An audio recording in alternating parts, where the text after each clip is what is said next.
Right. So we just finished talking about product and quotient rule of functions right here, and we've done it with the functions themselves. Now what we're going to do is we're going to take a look at quotient and product rule with regards to just generic g of x, f of x, h of x, things like that. It's fairly straightforward. So this first problem, I give you a bunch of data points, and I ask you to find f prime of 2. So that means you need to take the derivative of f of x. Well, that means I need to take the derivative of g of x times h of x. We don't know what those functions are, but we do know that they are functions with respect to x.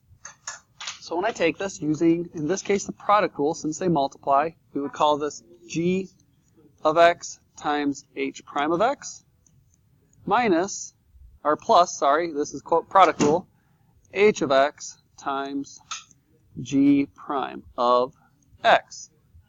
So if I'm looking for f prime of 2, I need to find the g of 2 times the h prime of 2 plus the h of 2 times the g prime of 2. And you can see, if you look at all of this data, that's exactly what they gave me. They told me that g of 2 was 3 times h prime of 2 is 5 plus the h of 2, which is negative 1, times the g prime of 2, which is negative 4. 3 times 5 is 15, plus 4 is 19, and the problem is done. This is pretty standard operating procedure for these types of problems. They give you they just give you some generic information. You can see that also right here if we look at the next problem using the graph to find this. Now I'm going to do one thing to make this a little bit easier that I didn't do for other classes, is I'm going to highlight, whoa, way too big of a highlighter. I'm going to highlight, still not very efficient. That'll work. So we've got a yellow function, and we're going to have a green function. That's still really, really large, so let's try it one more time with itty bitty tiny. There we go. I've got my green function there, and I've got a yellow function there. I like that. Okay. Use a graph, find the following if they exist. So all you have to do is take a look. H prime of x is being defined as the multiplication of my g line times my f line. So I look at this and realize that h prime of 1, I need to find h prime of x, which is f of x, g prime of x, plus g of x times f prime of x. So h prime of 1 says we need f of 1, g prime of 1, plus g of 1 times f prime of 1. Well, f of 1 and g of 1 are easy to find. F of 1 is located when the f is 1 right there. So we say that that value, following the green graph up to 1, is 3. Now, g prime of 1 is a little bit different. So g prime of 1, it is not 3. That's not the location. Remember, g prime. G prime is the slope of g at those points. So we can see that this goes down 1 and over 1. We would say g prime of 1 is going to be negative 1 plus g of 1, 3 times f prime of 1. The slope of f is 2. We get negative 3 plus 6, and we say the answer is 3. We can repeat that for k. This time it's quotient rule, so k prime of x would be the ho d high minus the high d ho all over the ho squared. So k prime of 6 is going to be g of 6, f prime of 6 minus f of 6, g prime of 6, all over the g of 6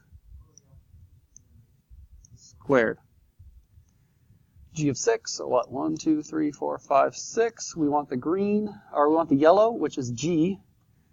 So that is 2 times f prime of 6. So the slope of that is negative 1/2 minus f of 6.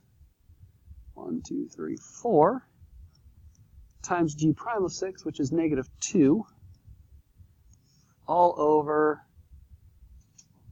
g of 6, which was 2 squared, or negative 1 plus 8 over 2, or over 4, which is 7 over 4.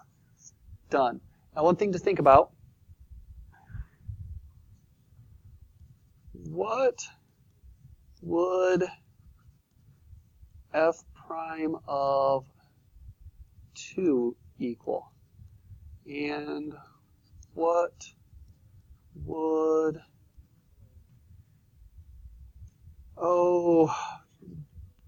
oops, not f prime, I apologize, h prime,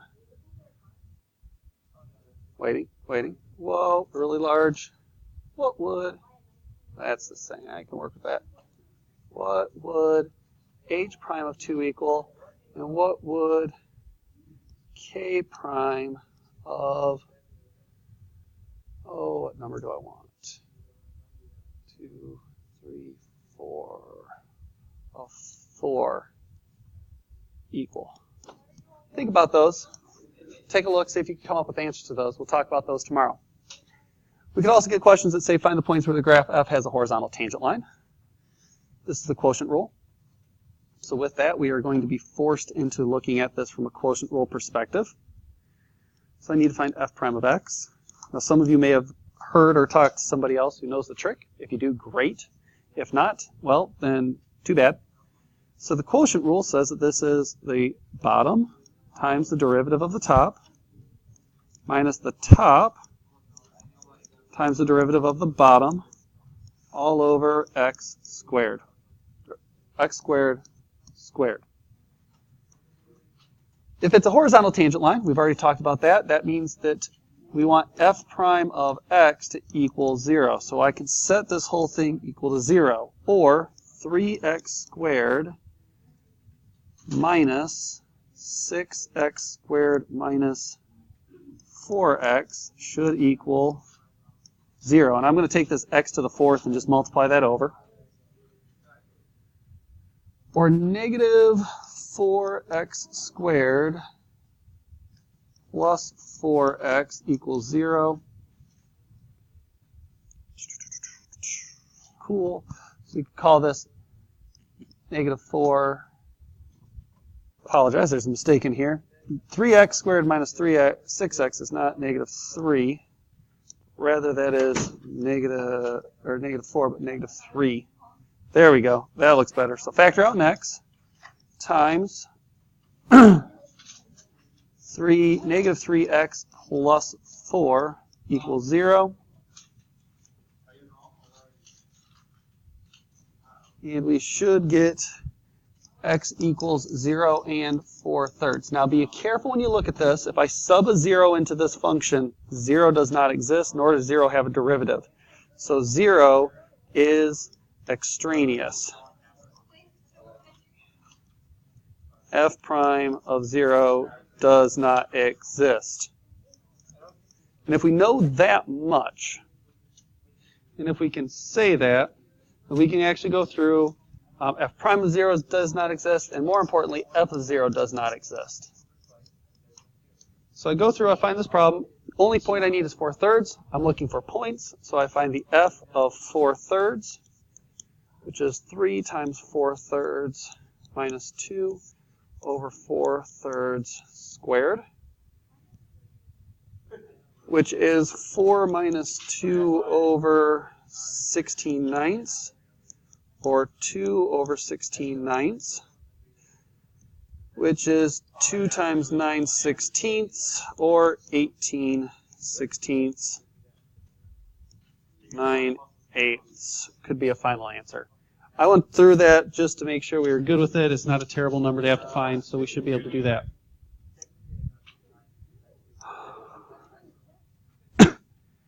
The next set of problems I'm not going to go through too much. I will give you an answer for these.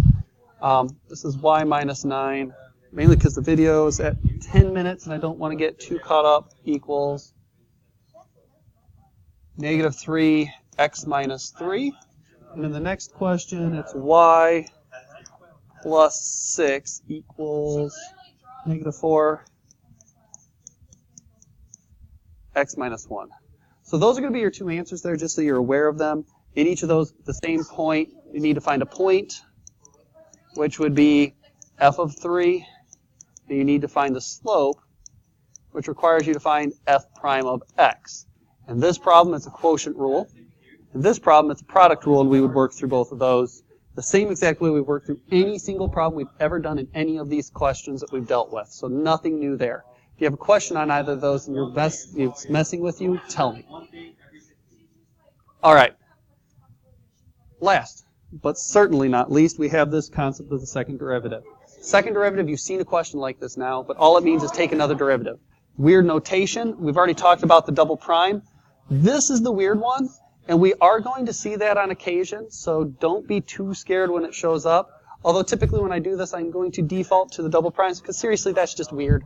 No one likes it, but it does help us out later on with some integration concepts, which is why we're going to hold on to that notation, that dy dx, or the d2y over dx squared, or the d cubed y over dx cubed. That's why we're going to hold on to those. So for each of the following, we need to find f double prime. All that means is find the first derivative. We say that this is 3, cancels out there, 8x squared minus 10x plus minus 7. And if I want f double prime, I just simply say, well, if this is the derivative, the second derivative is the derivative here. So 8x squared derivative is 16x minus 10, and you're done. We can repeat that down here for this problem. Don't get caught. This is a product rule. So for product rule, we would say f prime of x equals the first x times the derivative of the second cosine of x plus the second sine of x times 1, which is x cosine x plus sine of x. To find the second derivative, then, you're going to have to take the derivative again. A product rule times a normal. So the product rule of x cosine x is going to equal x times the negative sine x plus cosine x times 1 times the cosine of x, and simplified is negative x sine x, and cosine plus cosine is plus 2 cosine x. All right, folks. That was really fast. There's a lot of stuff. Please feel free. It was only about 13 minutes to go back and double check anything you need to and quickly review. I hope that you have questions for me tomorrow to lead into some discussion, and that we can get some of these questions up on the board and make sense of them yourselves. Hope you have a good night and good luck.